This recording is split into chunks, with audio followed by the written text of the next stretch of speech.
Hi friends, आज का हमारा जो टॉपिक है वो है डिप्रेशन। आज हम डिस्कस करेंगे डिप्रेशन के बारे में।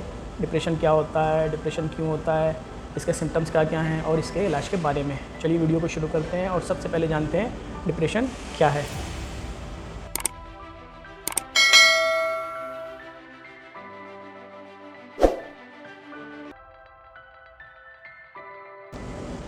डिप्रेशन को हिंदी में अवसाद कहते हैं और ये हमारे इंडिया में होने वाली सबसे कॉमन दिमागी बीमारी में से एक है, जो कि 10 से 15% लोगों में देखने को मिलती है और 10 से 15% लोग इस बीमारी में गिरफ्त होते हैं।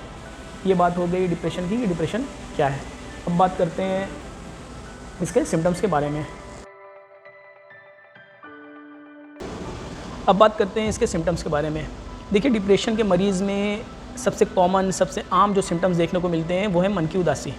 डिप्रेशन का मरीज़ दिन के 24 घंटे, हफ्ते के 7 दिन और महीने के 300 दिन उदास ही रहता है, भले ही क्यों ना उसकी ज़िंदगी में कोई अच्छा काम हो रहा हो। तो ये इसके सबसे कॉमन सिम्टम्स हैं जो कि डिप्रेशन के मरीज़ में देखने को मिलते हैं। इसके अलावा जो दूसरा सिम्टम्स है वो है किसी काम में मन ना लगना। डिप्रेशन का जो मरीज़ होता है उसका किसी काम में मन नहीं लगता, कुछ भी करने को उसको मन नहीं करता।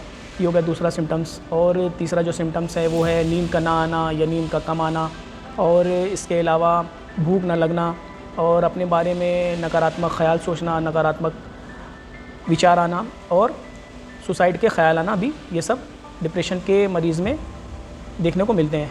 तो ये बात हो गई डिप्रेशन के मरीज़ के सिम्टम्स के बारे में।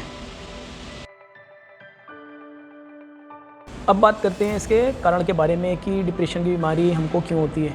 देखिए, इसके 3 कारण हो सकते हैं। इसमें जो पहला कारण है वो है बायोलॉजिकल कॉजेज़ हो सकते हैं, और दूसरा जो है वो है साइकोलॉजिकल कॉजेज़ हो सकते हैं, और तीसरा कुछ सोशल कॉजेज़ भी हो सकते हैं जो कि जिनकी वजह से हमको डिप्रेशन होता है।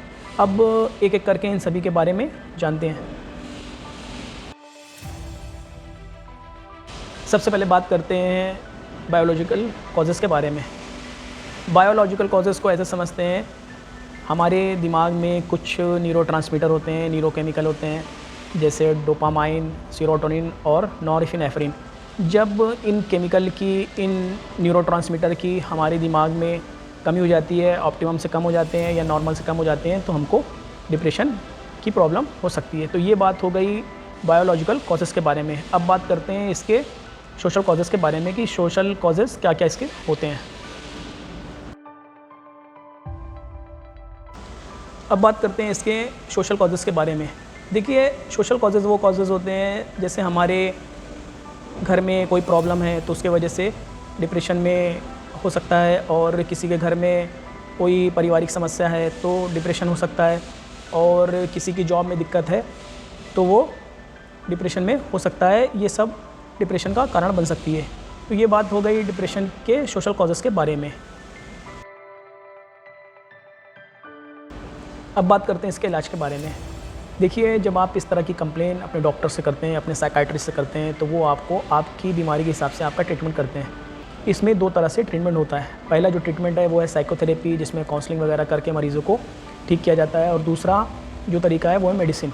मेडिसिन में कुछ एंटी डिप्रेसेंट मेडिसिन आती है जिससे आपके डॉक्टर, आपके साइकियाट्रिस्ट आपका इलाज करते हैं। इन सब के अलावा कुछ डाइट होती है, एंटी डिप्रेसेंट डाइट, जिसको आप फॉलो करके, नेचुरल होती है, जिसको आप फॉलो करके अपने डिप्रेशन को बहुत हद तक ठीक कर सकते हैं। Anti depressant, anti anxiety diet पर मेरा पहला वीडियो यूट्यूब पर है, वो आप जाकर देख सकते हैं। आपको लिंक इस वीडियो में मिल जाएगा।